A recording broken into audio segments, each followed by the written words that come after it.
Greetings, Nerevar. You have returned to the heart of Red Mountain, but this time you will not face me in battle. Instead, you will listen to me as I narrate some of the most terrifying tales from across Tamriel and beyond.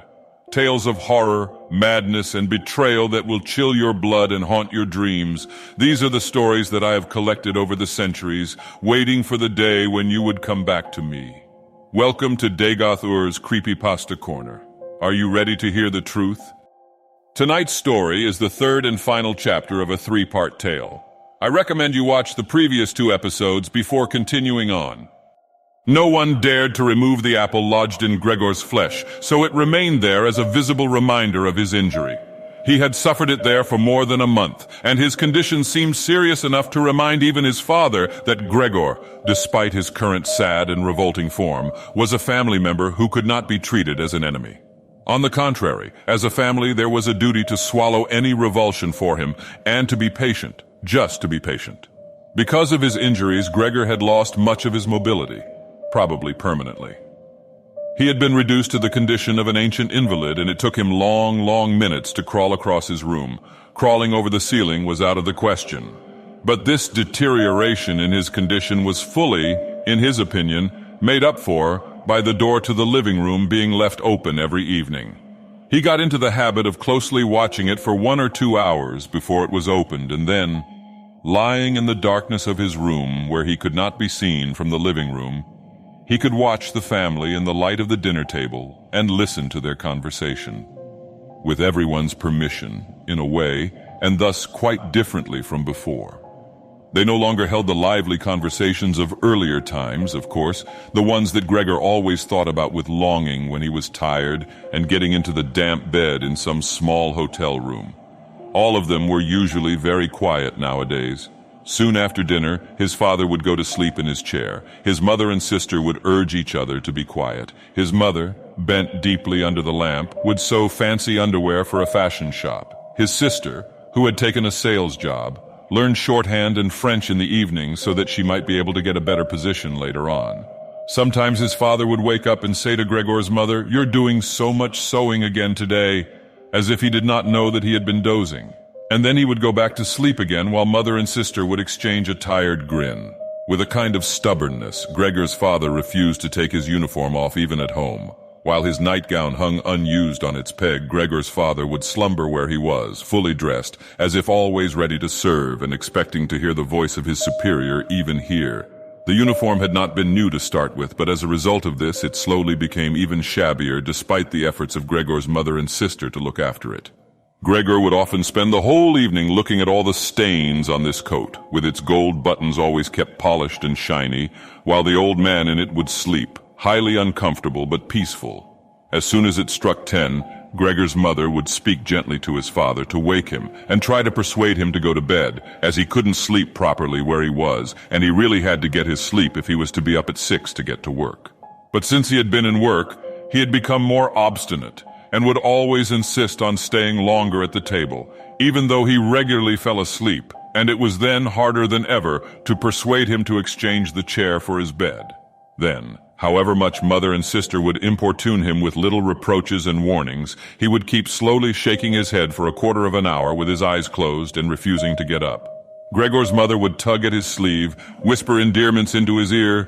Gregor's sister would leave her work to help her mother, but nothing would have any effect on him.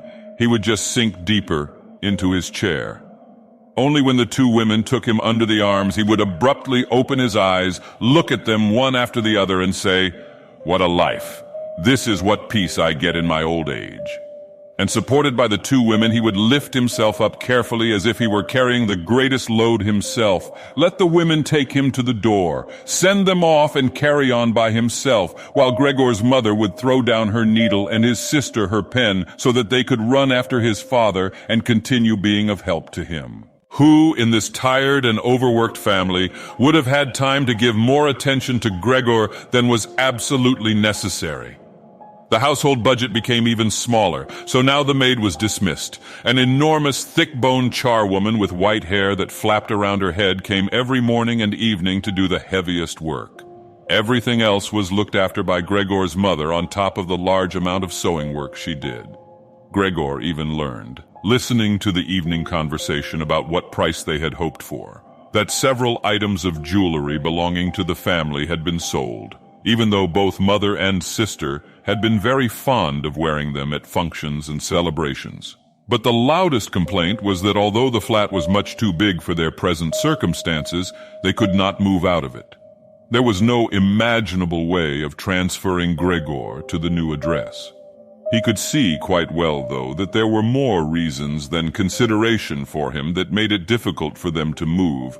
It would have been quite easy to transport him in any suitable crate with a few air holes in it. The main thing holding the family back from their decision to move was much more to do with their total despair and the thought that they had been struck with a misfortune unlike anything experienced by anyone else they knew or were related to. They carried out absolutely everything that the world expects from poor people. Gregor's father brought bank employees their breakfast. His mother sacrificed herself by washing clothes for strangers. His sister ran back and forth behind her desk at the behest of the customers, but they just did not have the strength to do any more. And the injury in Gregor's back began to hurt as much as when it was new. After they had come back from taking his father to bed, Gregor's mother and sister would now leave their work where it was and sit close together, cheek to cheek. His mother would point to Gregor's room and say, "Close that door, Greta."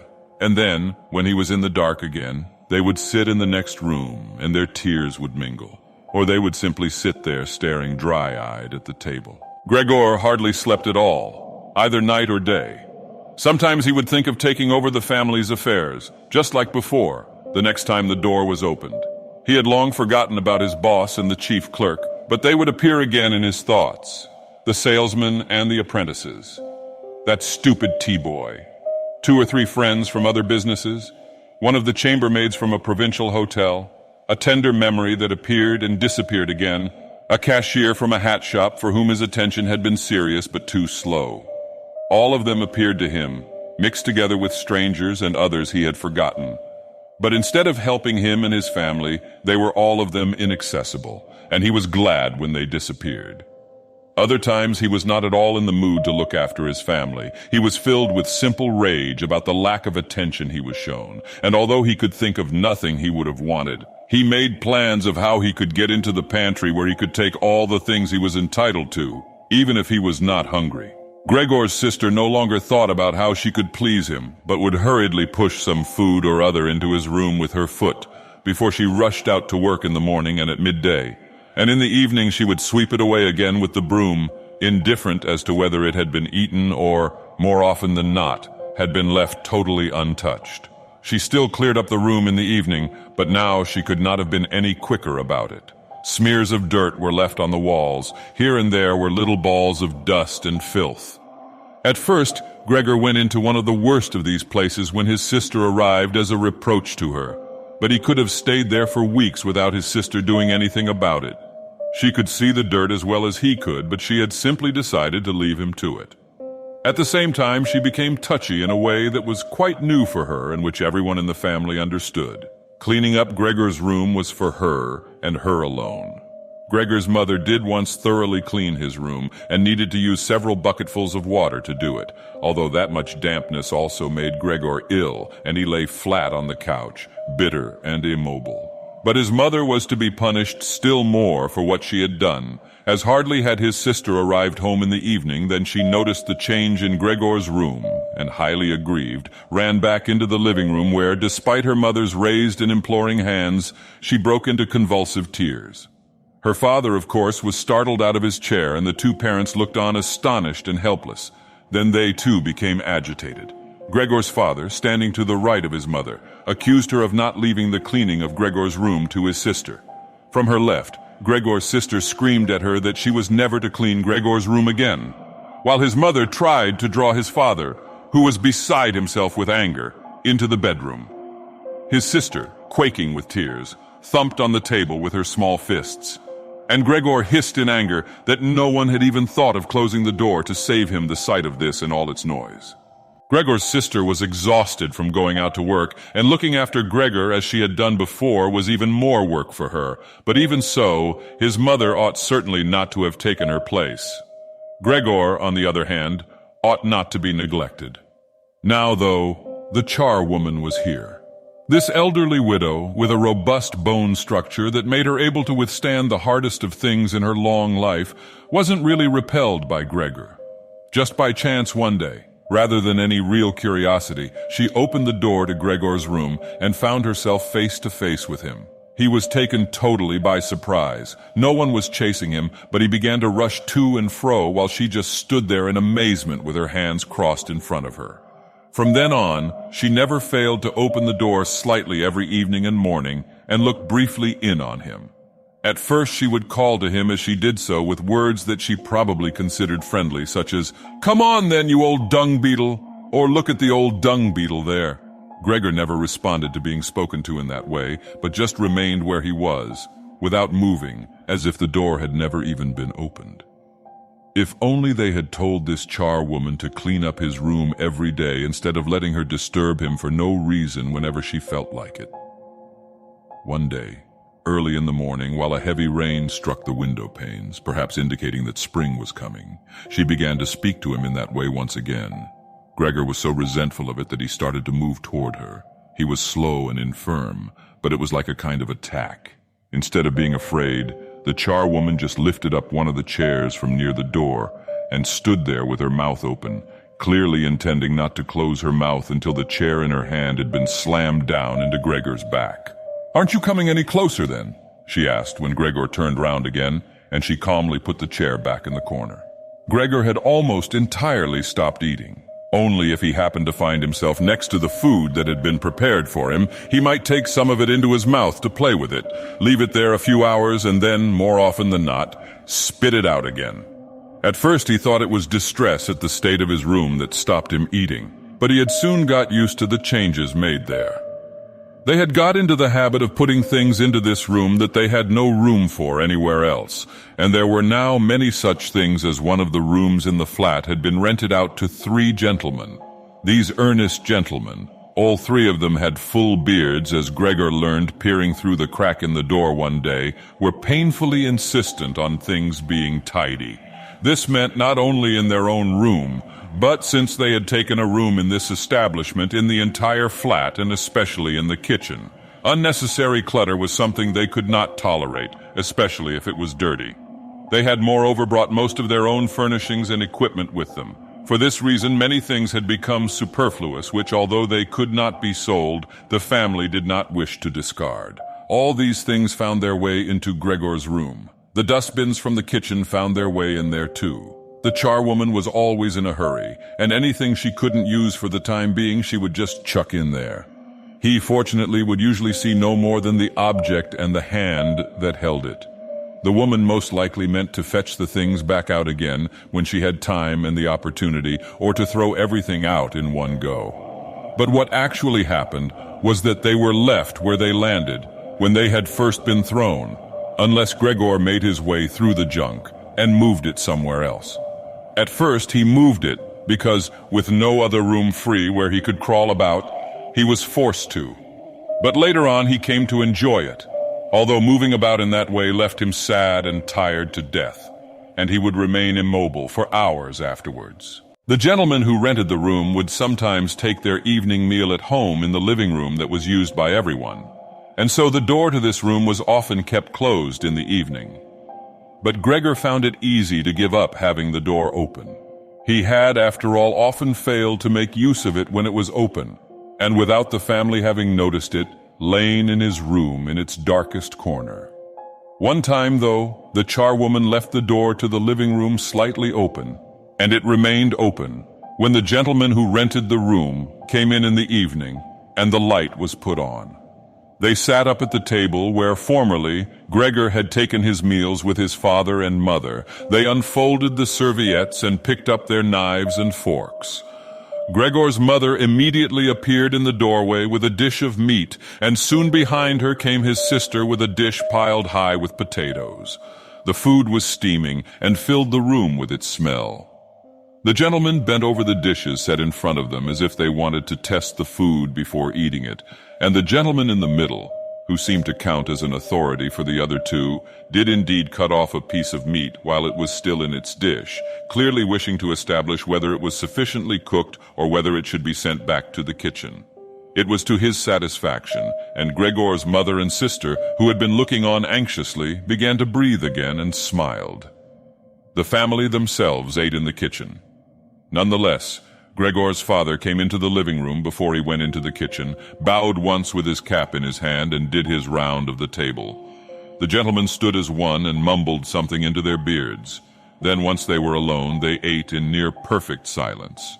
It seemed remarkable to Gregor that above all the various noises of eating their chewing teeth could still be heard, as if they had wanted to show Gregor that you need teeth in order to eat, and it was not possible to perform anything with jaws that are toothless, however nice they might be. "I'd like to eat something," said Gregor anxiously, "but not anything like they're eating. They do feed themselves, and here I am, dying."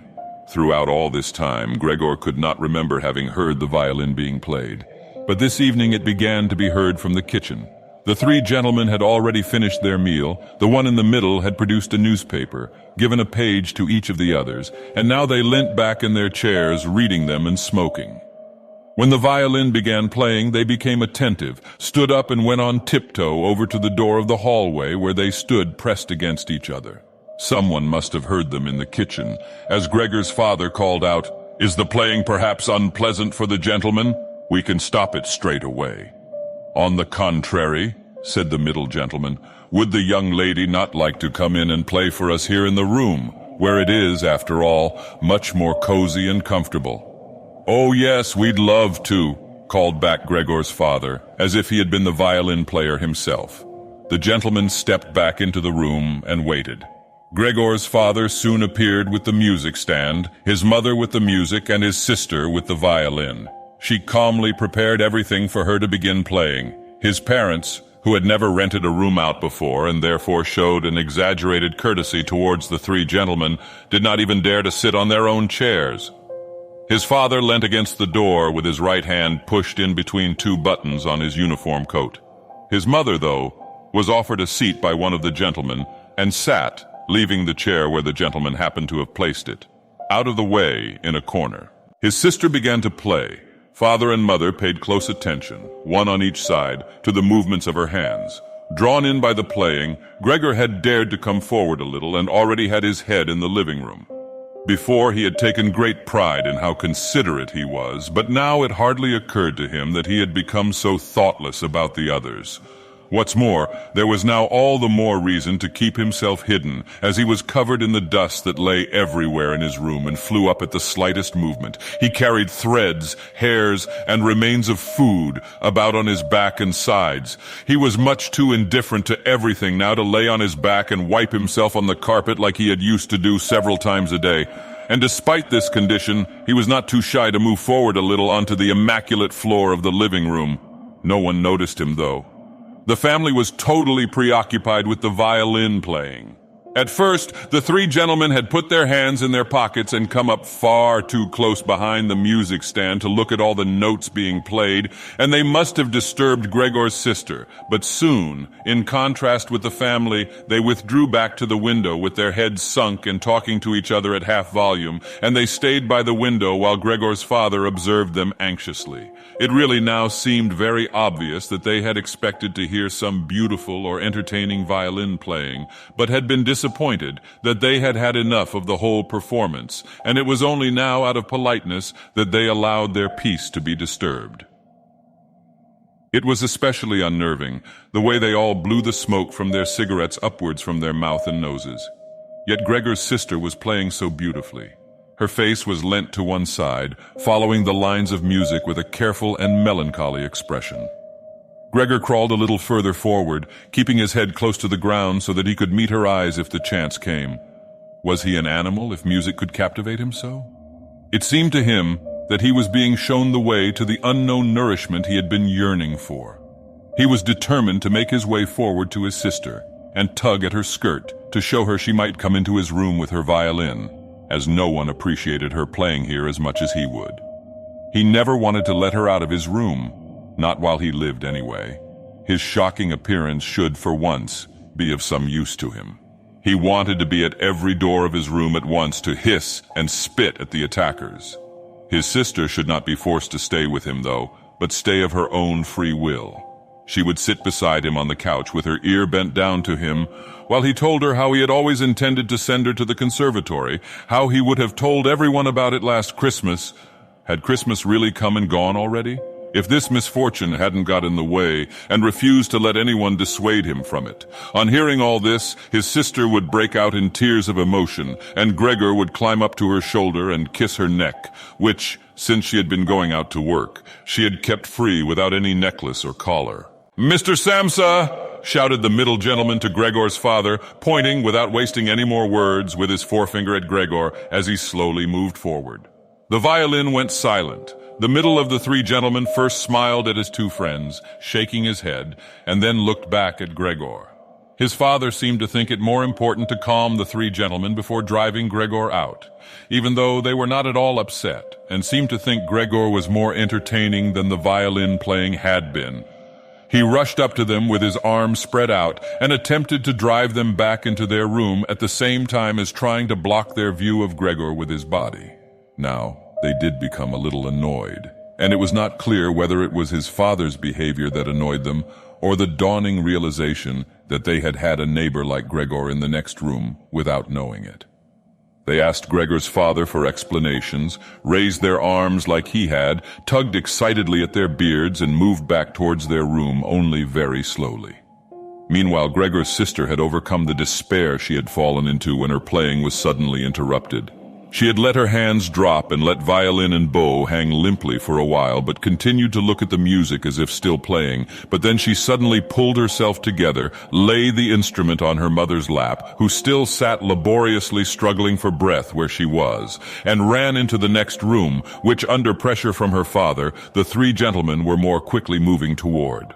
Under his sister's experienced hand, the pillows and covers on the beds flew up and were put into order, and she had already finished making the beds and slipped out again before the three gentlemen had reached the room. Gregor's father seemed so obsessed with what he was doing that he forgot all the respect he owed to his tenants. He urged them and pressed them until, when he was already at the door of the room, the middle of the three gentlemen shouted like thunder and stamped his foot, and thereby brought Gregor's father to a halt. "I declare here and now," he said, raising his hand and glancing at Gregor's mother and sister to gain their attention too, "that with regard to the repugnant conditions that prevail in this flat and with this family," here he looked briefly but decisively at the floor, "I give immediate notice on my room. For the days that I have been living here I will of course pay nothing at all. On the contrary, I will consider whether to proceed with some kind of action for damages from you, and believe me, it would be very easy to set out the grounds for such an action." He was silent and looked straight ahead as if waiting for something, and indeed his two friends joined in with the words, "And we also give immediate notice." With that, he took hold of the door handle and slammed the door. Gregor's father staggered back to his seat, feeling his way with his hands, and fell into it. It looked as if he was stretching himself out for his usual evening nap, but from the uncontrolled way his head kept nodding, it could be seen that he was not sleeping at all. Throughout all this, Gregor had lain still where the three gentlemen had first seen him. His disappointment at the failure of his plan, and perhaps also because he was weak from hunger, made it impossible for him to move. He was sure that everyone would turn on him any moment, and he waited. He was not even startled out of this state when the violin on his mother's lap fell from her trembling fingers and landed loudly on the floor. "Father, Mother," said his sister, hitting the table with her hand as introduction, "we can't carry on like this. Maybe you can't see it, but I can. I don't want to call this monster my brother. All I can say is we have to try and get rid of it. We've done all that's humanly possible to look after it and be patient. I don't think anyone could accuse us of doing anything wrong." "She's absolutely right," said Gregor's father to himself. His mother, who still had not had time to catch her breath, began to cough dully, her hand held out in front of her and a deranged expression in her eyes. Gregor's sister rushed to his mother and put her hand on her forehead. Her words seemed to give Gregor's father some more definite ideas. He sat upright, played with his uniform cap between the plates left by the three gentlemen after their meal, and occasionally looked down at Gregor as he lay there immobile. "We have to try and get rid of it," said Gregor's sister, now speaking only to her father, as her mother was too occupied with coughing to listen. "It'll be the death of both of you. I can see it coming. We can't all work as hard as we have to and then come home to be tortured like this. We can't endure it. I can't endure it anymore." And she broke out so heavily in tears that they flowed down the face of her mother, and she wiped them away with mechanical hand movements. "My child," said her father with sympathy and obvious understanding, "what are we to do?" His sister just shrugged her shoulders as a sign of the helplessness and tears that had taken hold of her, displacing her earlier certainty. "If he could just understand us," said his father almost as a question. His sister shook her hand vigorously through her tears as a sign that of that there was no question. "If he could just understand us," repeated Gregor's father, closing his eyes in acceptance of his sister's certainty that that was quite impossible. "Then perhaps we could come to some kind of arrangement with him. But as it is—" "It's got to go," shouted his sister. "That's the only way, Father. You've got to get rid of the idea that that's Gregor. We've only harmed ourselves by believing it for so long. How can that be Gregor? If it were Gregor, he would have seen long ago that it's not possible for human beings to live with an animal like that, and he would have gone of his own free will. We wouldn't have a brother anymore then, but we could carry on with our lives and remember him with respect. As it is, this animal is persecuting us. It's driven out our tenants. It obviously wants to take over the whole flat and force us to sleep on the streets. Father, look, just look," she suddenly screamed. "He's starting again." In her alarm, which was totally beyond Gregor's comprehension, his sister even abandoned his mother as she pushed herself vigorously out of her chair, as if more willing to sacrifice her own mother than stay anywhere near Gregor. She rushed over to behind her father, who had become excited merely because she was, and stood up half raising his hands in front of Gregor's sister, as if to protect her. But Gregor had had no intention of frightening anyone, least of all his sister.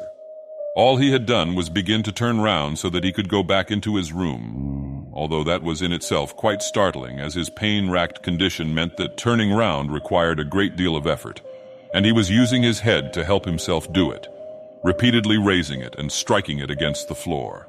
He stopped and looked round. They seemed to have realized his good intention and had only been alarmed briefly. Now they all looked at him in unhappy silence. His mother lay in her chair with her legs stretched out and pressed against each other, her eyes nearly closed with exhaustion. His sister sat next to his father with her arms around his neck. "Maybe now they'll let me turn round," thought Gregor, and went back to work. He could not help panting loudly with the effort, and had sometimes to stop and take a rest. No one was making him rush anymore. Everything was left up to him. As soon as he had finally finished turning round, he began to move straight ahead.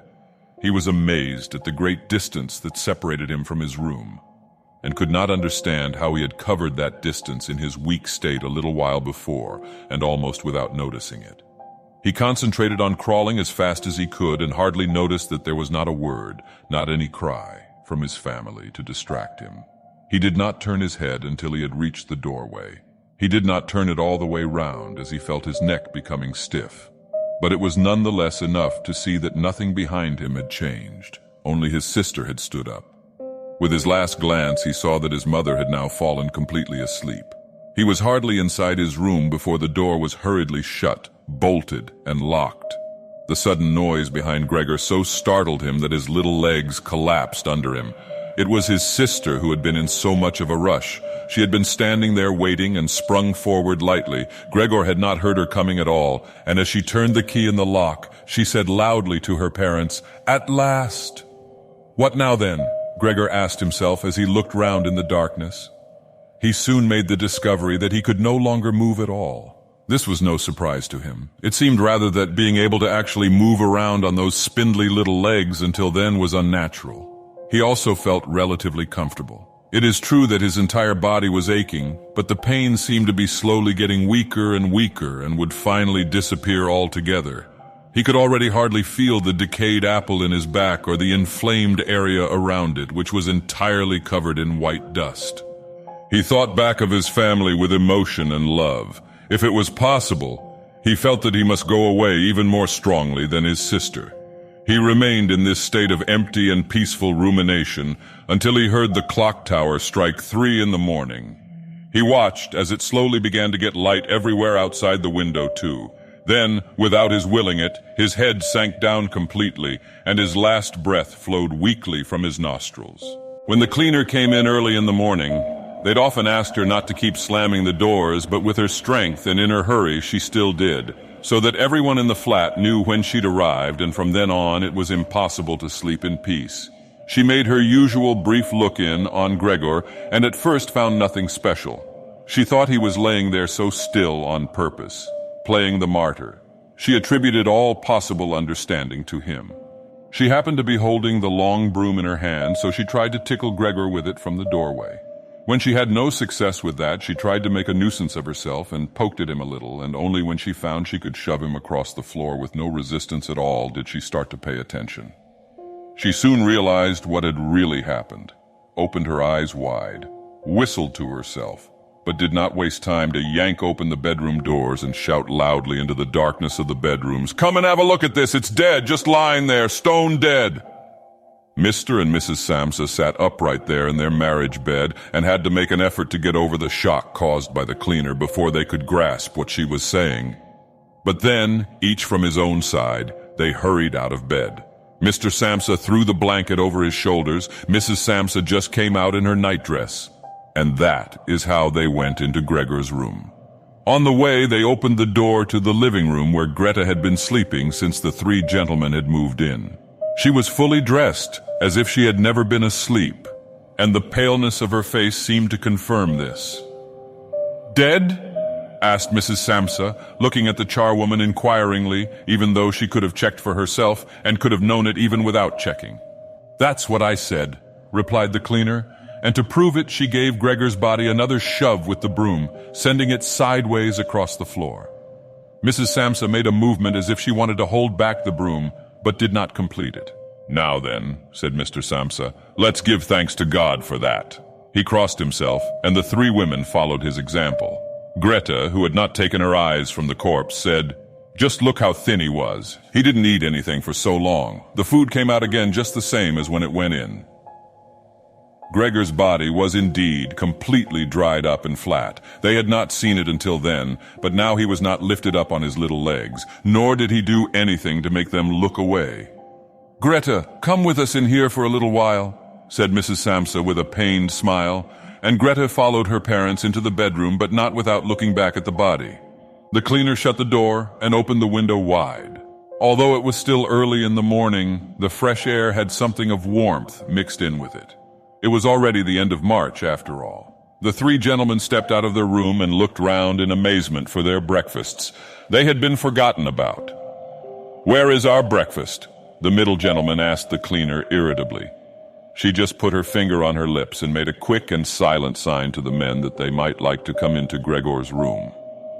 They did so, and stood around Gregor's corpse with their hands in the pockets of their well-worn coats. It was now quite light in the room. Then the door of the bedroom opened, and Mr. Samsa appeared in his uniform with his wife on one arm and his daughter on the other. All of them had been crying a little. Greta now and then pressed her face against her father's arm. "Leave my home, now," said Mr. Samsa, indicating the door and without letting the women from him. "What do you mean?" asked the middle of the three gentlemen, somewhat disconcerted, and he smiled sweetly.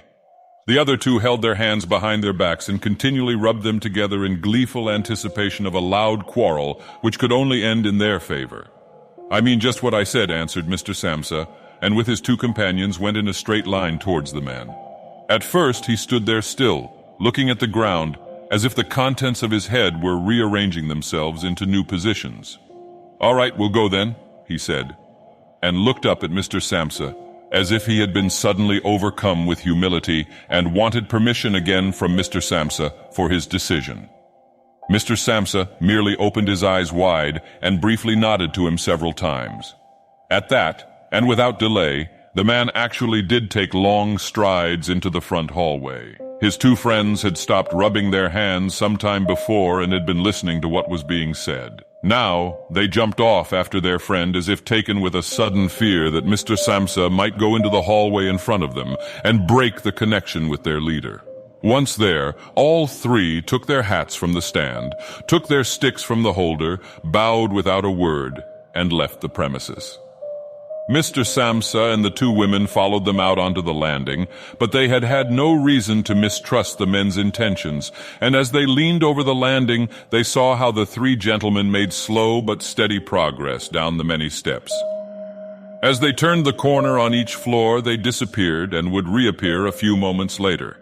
The further down they went, the more that the Samsa family lost interest in them. When a butcher's boy, proud of posture with his tray on his head, passed them on his way up and came nearer than they were, Mr. Samsa and the women came away from the landing and went, as if relieved, back into the flat. They decided the best way to make use of that day was for relaxation and to go for a walk. Not only had they earned a break from work, but they were in serious need of it. So they sat at the table and wrote 3 letters of excusal, Mr. Samsa to his employers, Mrs. Samsa to her contractor, and Greta to her principal. The cleaner came in while they were writing to tell them she was going. She'd finished her work for that morning. The 3 of them at first just nodded without looking up from what they were writing, and it was only when the cleaner still did not seem to want to leave that they looked up in irritation. "Well?" asked Mr. Samsa. The charwoman stood in the doorway with a smile on her face, as if she had some tremendous good news to report, but would only do it if she was clearly asked to. The almost vertical little ostrich feather on her hat, which had been a source of irritation to Mr. Samsa all the time she had been working for them, swayed gently in all directions. "What is it you want, then?" asked Mrs. Samsa, whom the cleaner had the most respect for. "Yes," she answered, and broke into a friendly laugh that made her unable to speak straight away. "Well then, that thing in there, you needn't worry about how you're going to get rid of it. That's all been sorted out." Mrs. Samsa and Greta bent down over their letters, as if intent on continuing with what they were writing. Mr. Samsa saw that the cleaner wanted to start describing everything in detail, but, with outstretched hand, he made it quite clear that she was not to. So, as she was prevented from telling them all about it, she suddenly remembered what a hurry she was in, and clearly peeved, called out, "Cheerio then, everyone," turned round sharply and left, slamming the door terribly as she went. "Tonight she gets sacked," said Mr. Samsa, but he received no reply from either his wife or his daughter, as the charwoman seemed to have destroyed the peace they had only just gained. They got up and went over to the window, where they remained with their arms around each other. Mr. Samsa twisted round in his chair to look at them and sat there watching for a while. Then he called out, "Come here then. Let's forget about all that old stuff, shall we? Come and give me a bit of attention." The 2 women immediately did as he said, hurrying over to him where they kissed him and hugged him, and then they quickly finished their letters. After that, the 3 of them left the flat together, which was something they had not done for months, and took the tram out to the open country outside the town. They had the tram filled with warm sunshine all to themselves. Leant back comfortably on their seats, they discussed their prospects and found that on closer examination they were not at all bad. Until then, they had never asked each other about their work, but all 3 had jobs which were very good and held particularly good promise for the future. The greatest improvement for the time being, of course, would be achieved quite easily by moving house. What they needed now was a flat that was smaller and cheaper than the current one which had been chosen by Gregor, one that was in a better location and, most of all, more practical. All the time, Greta was becoming livelier. With all the worry they had been having of late, her cheeks had become pale. But while they were talking, Mr. and Mrs. Samsa were struck, almost simultaneously, with the thought of how their daughter was blossoming into a well-built and beautiful young lady. They became quieter. Just from each other's glance, and almost without knowing it, they agreed that it would soon be time to find a good man for her. And, as if in confirmation of their new dreams and good intentions, as soon as they reached their destination, Greta was the first to get up and stretch out her young body.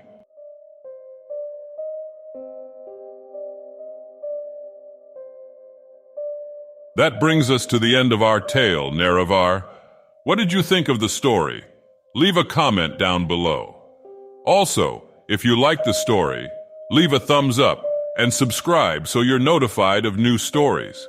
Thanks for listening, Nerevar. Sleep well.